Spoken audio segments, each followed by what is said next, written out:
Hello, and welcome to today's Q&A with the editor behind the Wonder Project film A Winter's Song. I'm Peggy Tachdjian, ACE, and I am thrilled to get the chance to chat with Yvette M. Amirian, also ACE, about her work on this beautiful film.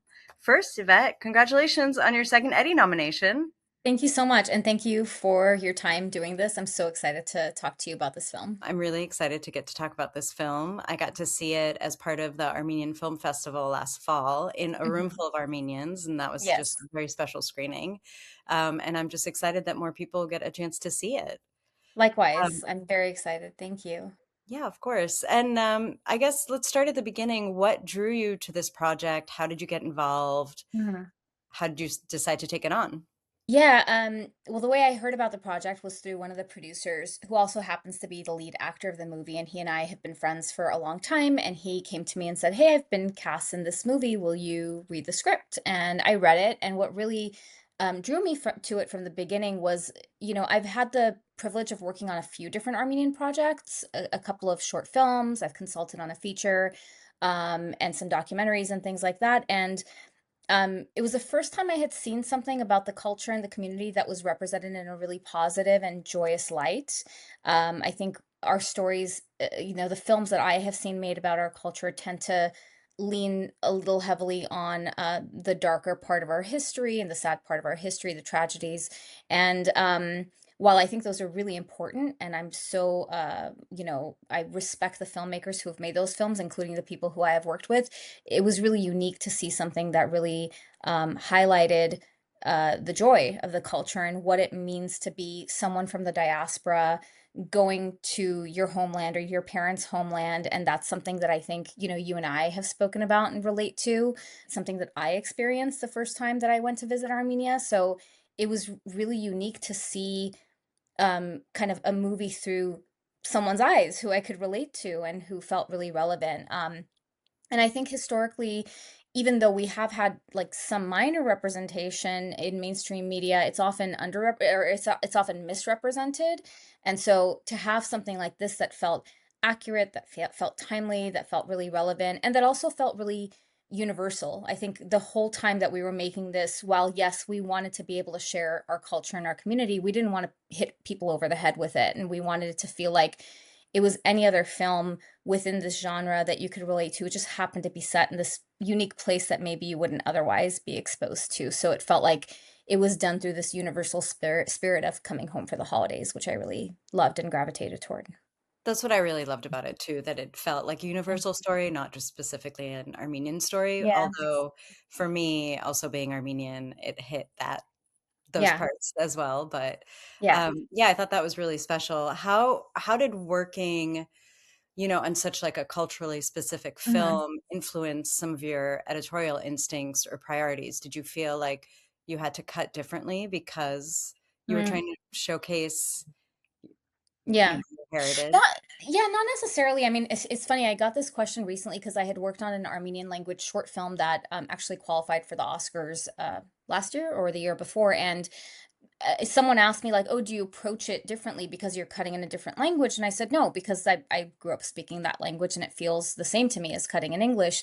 Um, but you can't help but be conscious of the fact that you are representing the culture in a certain light, and you want to make sure that that's really positive. How do we craft these scenes and these characters to be able to reach that universal audience, but also expose them to the culture in a way that they maybe wouldn't otherwise be exposed to?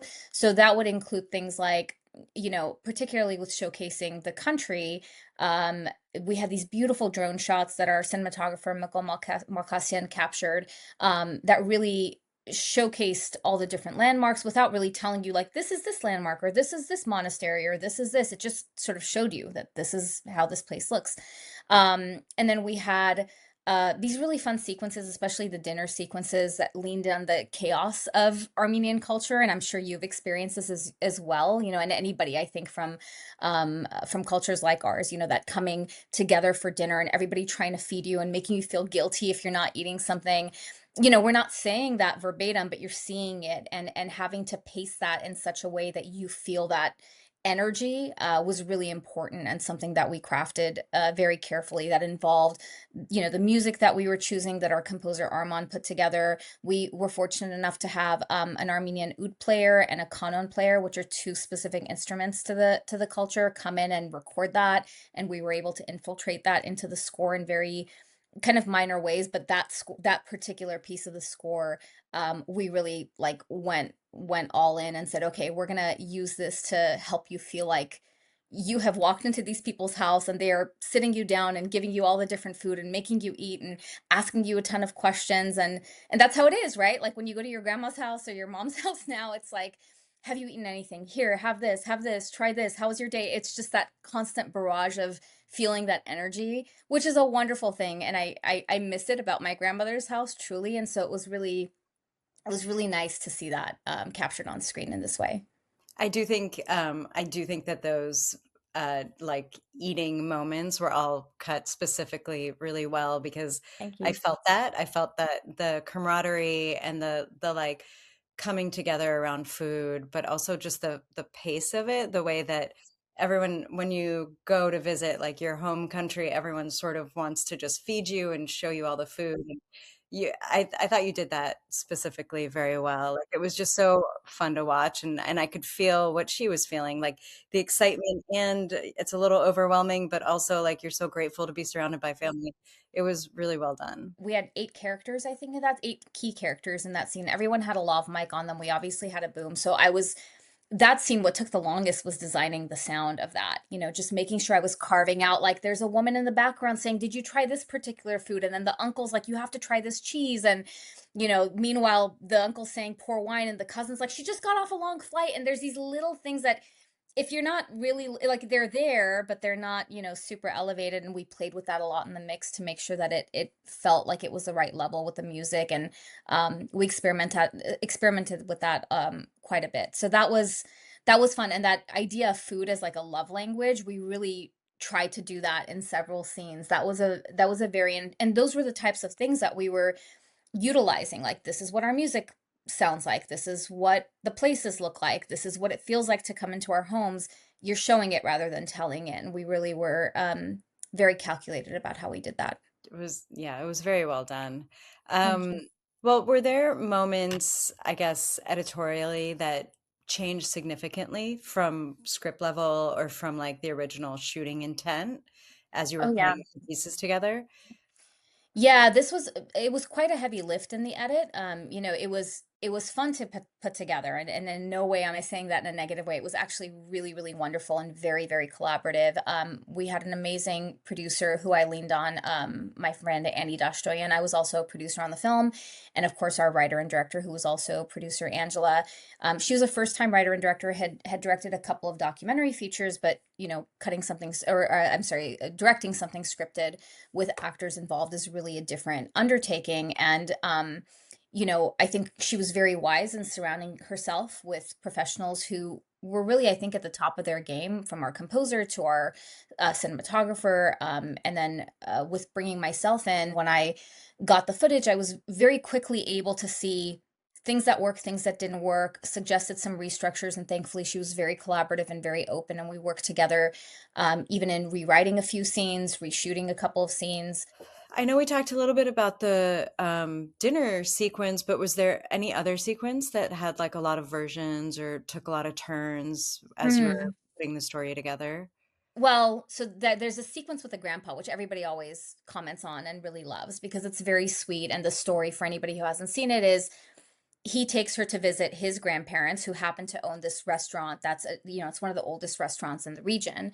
And she ends up finding out that the grandpa was actually her father's music teacher when he lived there. And there's this really beautiful connection. And as they're leaving, they have this lovely kind of walk and talk scene. I mean, Armenia in the Christmas time, I didn't realize it when they told me that they were like, we have to film there in December. We have to do it. I said, why? I don't understand I've seen pictures, but can it be really that beautiful? It was. And so there's this like giant red ornament, like lights in the background. There's even this couple that happened to be like the guy spinning the girl around. They're like kissing in the back. It's just so sweet and so romantic. that scene kind of went right into another dinner scene where they're all supposed to be, celebrating Christmas with the cousins. And that scene with the cousins, there was an issue with the audio. Some of the audio had not been properly recorded. And so when I first looked at it, I said, okay, well, I can't scrap this scene because there's another scene where they're all talking with each other about, I think you like her, I think you like him. And that scene itself, those were shot as two standalone scenes. The intercut I discovered in the editing. Those were not meant to be intercut. So I said, okay, I have to keep that because that's what sort of propels their relationship forward. That's when he decides he's going to sort of express his interest in her. So I have to keep this dinner scene because that's when the cousin and her boyfriend start to notice, okay, there's something going on here. And we were really cognizant to use Armenian artists, and there was this one Armenian artist, Rosalind, and she actually competed in Eurovision and has had a lot of success since. And so I listened through her entire album and her soundtrack to find something that really worked.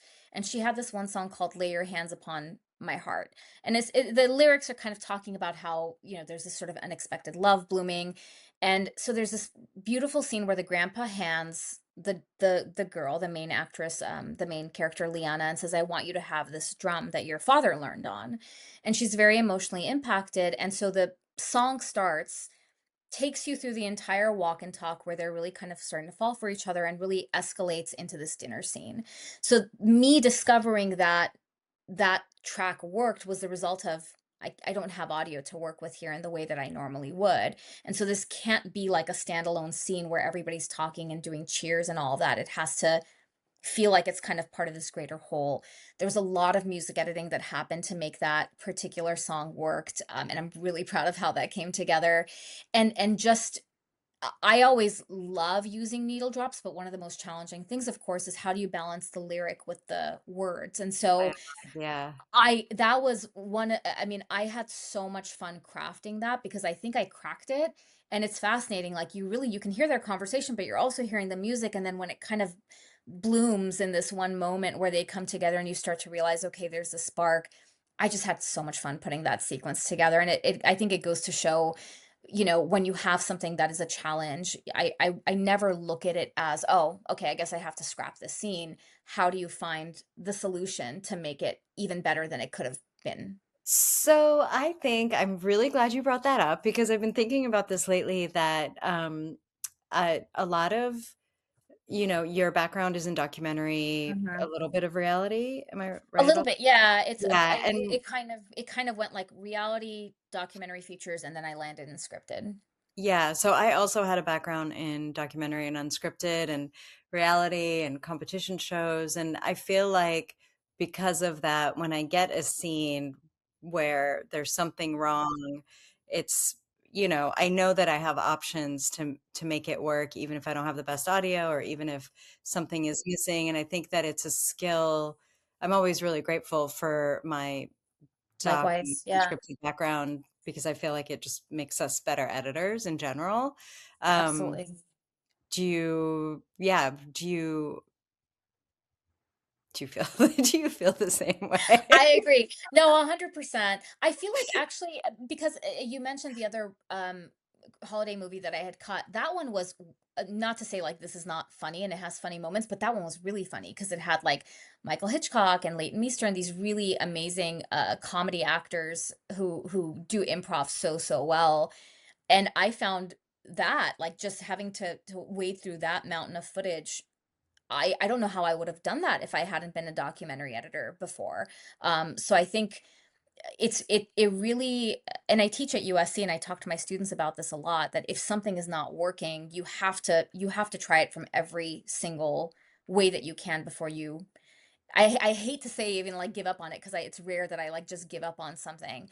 So if something feels like it has the potential to work, I really try very hard to craft it in such a way that it feels organic. So that scene that I was talking about before certainly felt like one of those examples.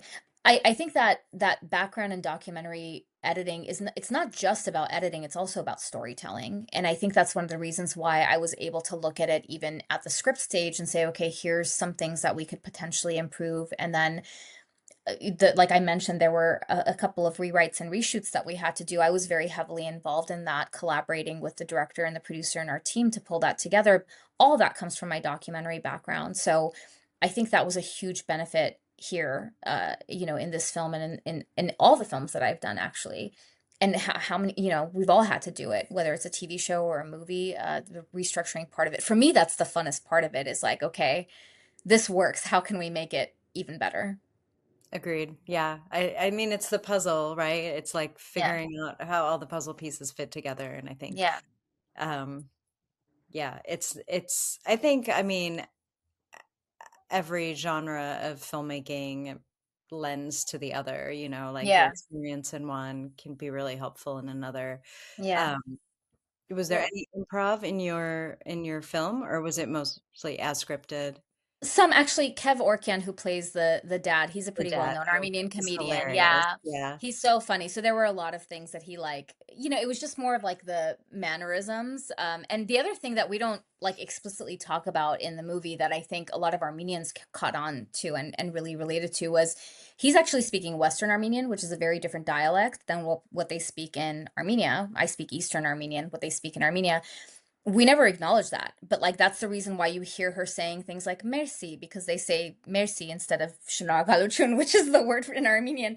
So we never really explicitly talked about that, and that's what I mean when I say we were trying not to hit people over the head with it. It just happens to be like that.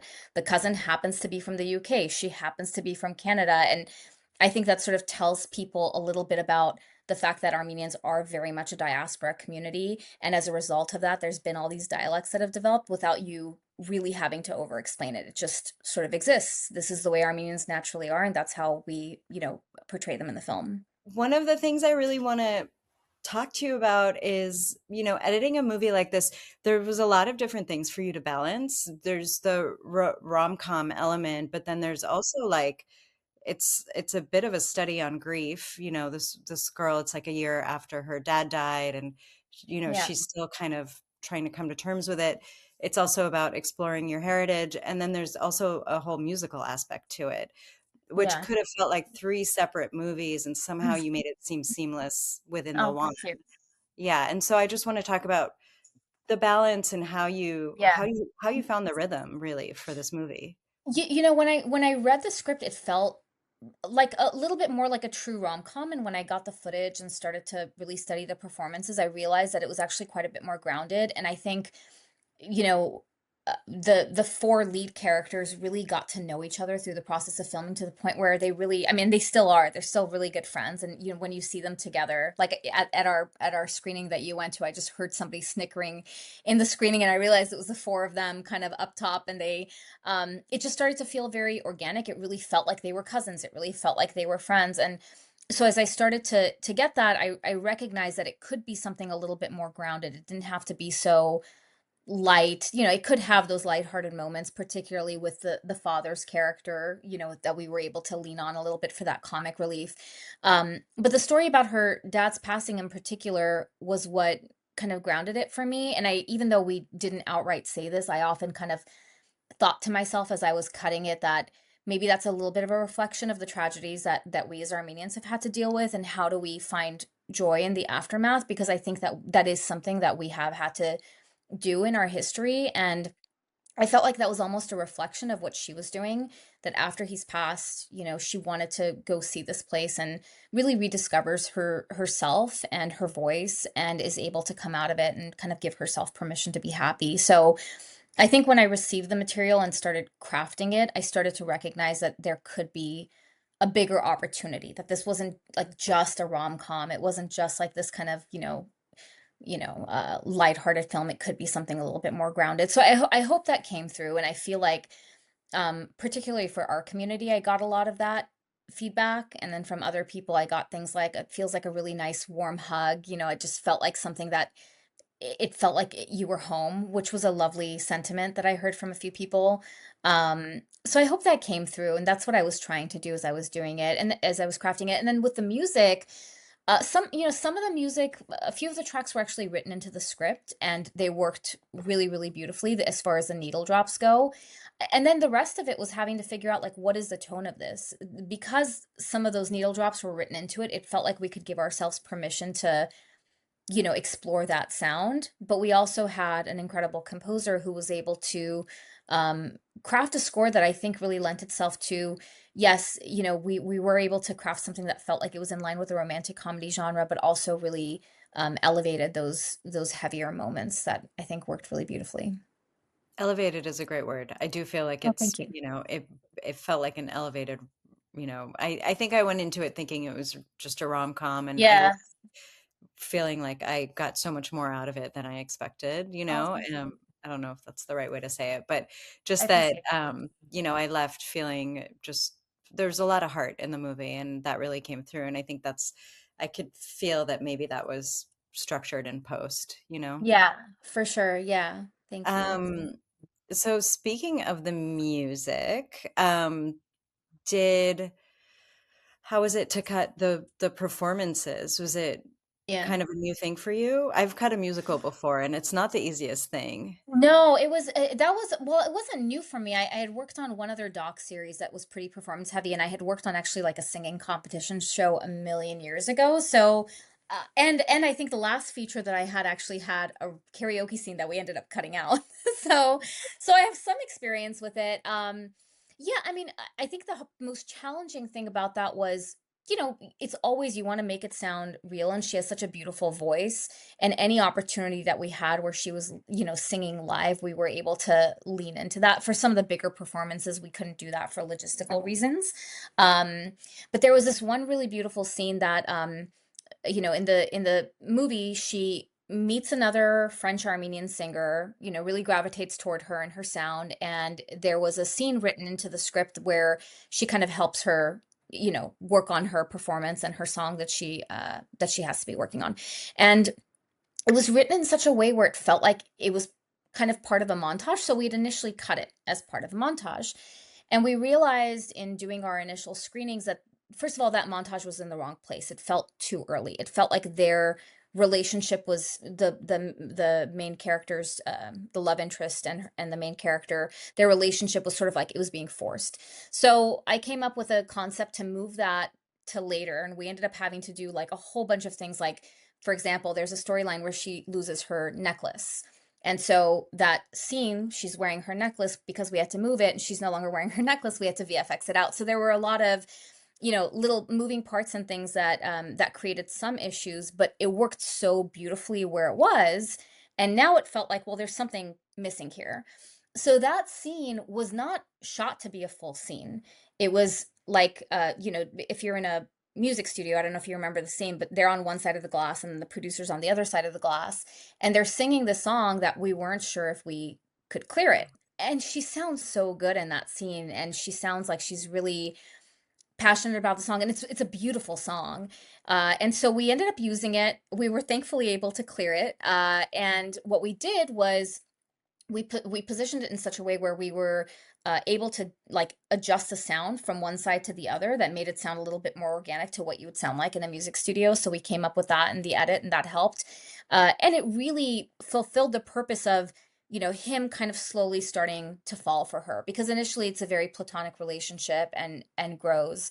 So that scene that wasn't even supposed to be a scene, that was supposed to be part of this montage, moving those pieces around really helped. I think that was the thing that kind of unlocked the part of the structure that hadn't been working. That when we did that, it felt like, okay, now we're getting somewhere. That's awesome. I like when all the pieces fall It's together. the best, Yeah. yeah. Yeah. Okay, so on this project, you had the role of both editor and producer, which I've Hmm. also had to do. So I'm just curious in for you on this feature, how did that impact your editing Yeah. choices, your work? How did you get involved as a producer? I think being on as a producer, I certainly felt a lot of responsibility for where the film ended up, because this was a small independent film. We didn't have distribution. We didn't have, anybody acquiring it yet when we started. And so when we were cutting it with the mindset of this has to be the best version of itself that it can be so that it lands somewhere mainstream. That was always the goal. Because if we're going through all this trouble to make this film and it doesn't land somewhere where it can reach a wider audience and we've just done it for ourselves, cool. I'm sure Armenians will enjoy it, but that's ultimately not what we wanted to do. So part of my role as a producer was actually helping get it acquired. Mhm. And so I played a role in that alongside our other producer Annie and our director, and being able to pull that together is something that I'm really proud of because it landed on a platform that I think is going to have a much wider reach and hopefully expose people to the culture and the country in a way that, we haven't had an opportunity to do before. As far as how it impacted the editing of it, we were a relatively small team. It was very much like all hands on deck in a good way, meaning that I think we all understood the assignment that this has to be the best it can be. This has to land somewhere good, and we took it upon ourselves, like, we want to make sure that this is reflective of us as a community the best that it can be. So if that means I'm going to jump in and do this thing that I normally wouldn't do as an editor, I'm going to do it. If that means my producer is going to jump in and, play music supervisor, she's going to do it.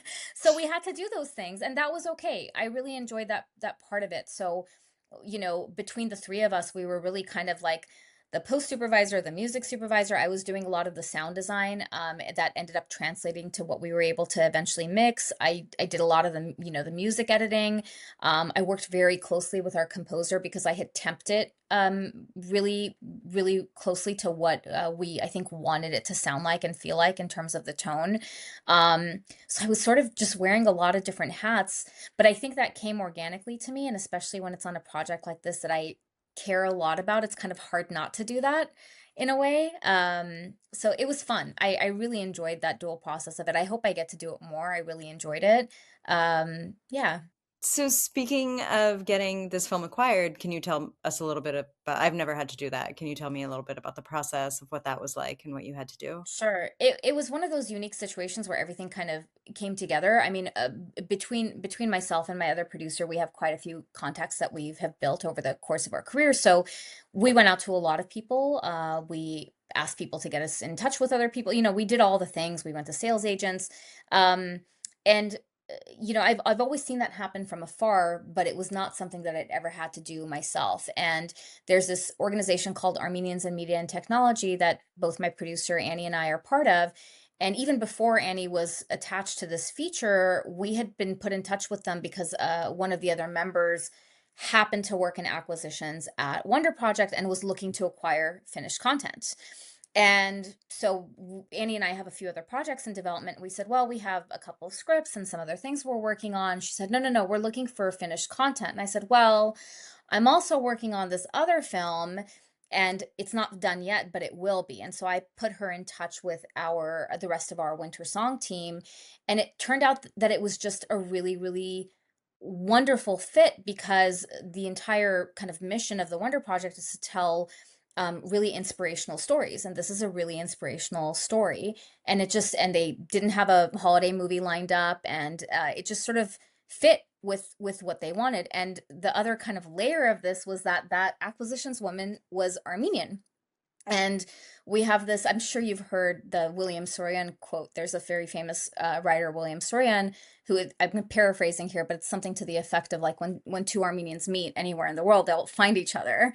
And so that's become like our inside joke, is like, we all found each other and found a way to make this happen. And we're all Armenian women on the team for the most part. So it was a really kind of, it felt like a once in a lifetime sort of thing. I hope it's not. I hope there's more like it, but it's so unique and so rare that when it came together the way it did, it was almost like, wow, that we just had to find each other and we were able to make it happen. It was really great. Very cool. I think the thing that I'm most proud of about the film is that we, as a group of creatives, came together and said, this is a really important story to tell, and how do we do it in the best way that we possibly can? I don't think any of us looked at this as, oh, this is a small film, or who knows, maybe something will happen with it, maybe something won't. Like, no, we have to make this happen and it has to be good.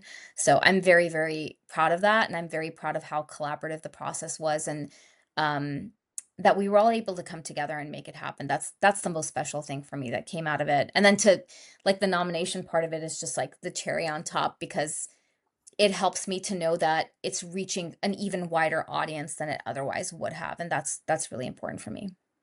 That's awesome. I mean, it's great for the community. It's great for you. I mean, it was a really fun movie to watch, and I am glad that it is reaching a Yeah. wider audience now. Yeah. And I'm grateful to you because I remember I think it was the weekend of the Emmys right before you won, and we had like a long conversation just about like where we were at in the process. And I think at that point we had just gotten it acquired, but it hadn't, obviously it hadn't been released yet. And I think it was talking to editors like yourself and other people in the community that made me realize I think it's important that we tell stories that we're really passionate about, and that if you do that, the work kind of speaks for itself. So it feels like that's what happened here, and I'm really grateful for that.